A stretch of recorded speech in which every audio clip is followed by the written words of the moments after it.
কবিতা তাহলে বিদায় প্রিয়তমা, নাসির আহমেদ কাবুল। তুমি যে শুধুই আমারই একজন, আর কারো নও।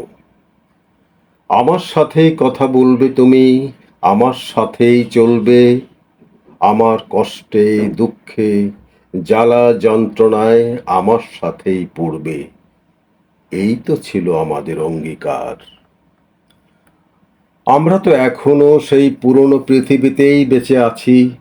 আমাদের পায়ের নিচে কচি ঘাস, নরম মাটি, আঁচলে চুলে উন্মনা বাতাস মনে করিয়ে দেয় কত কথা, কত স্মৃতি। সেসব কি ভুলে থাকা যায়? ভুলতে পেরেছো তুমি কখনো? স্বপ্নচারী এখনো আমরা দুজন, এখনো স্বপ্নের ঘোরে হাত বাড়াই, তোমাকে খুঁজে পাই অস্তিত্বে, অনুভূতিতে। সে স্বপ্ন ভেঙে যাক, চাও তুমি?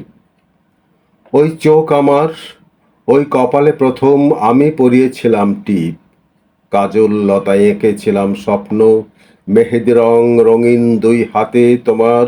আমার স্পর্শ মনে পড়ে না এখন আর? কৃষ্ণচূড়া লাল দুই ঠোঁটে তোমার ভালোবাসার কবিতার চরণ লিখেছিলাম, আজও লিখছি দিনের পর দিন। সেসব ভুলে যেতে চাও তুমি? ওই চিবুক আর কারো স্পর্শের জন্যে নয়, আঁচল ছোঁয়ার অধিকার নেই অন্য কারো। আমাদের যৌথ ইস্তেহারের সে কথা ভুলে যাবে কেমন করে? আমাকে উচ্ছিষ্ট করে তুমি অন্য কারো পানপাত্র হলে কি হবে জানো? সূর্যগ্রহণে পুরো পৃথিবী অন্ধকার হয়ে যাবে, পূর্ণ চাঁদের শরীর জুড়ে কলঙ্ক লেখা হবে, সাগর শুকিয়ে মরুভূমি হয়ে যাবে পুরো পৃথিবী।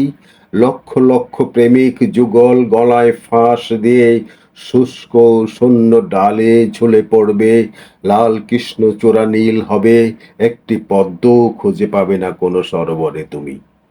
আর আমি, আমার নিষ্প্রাণ দেহ পড়ে থাকবে ধুলায় তোমার পথের পাশে।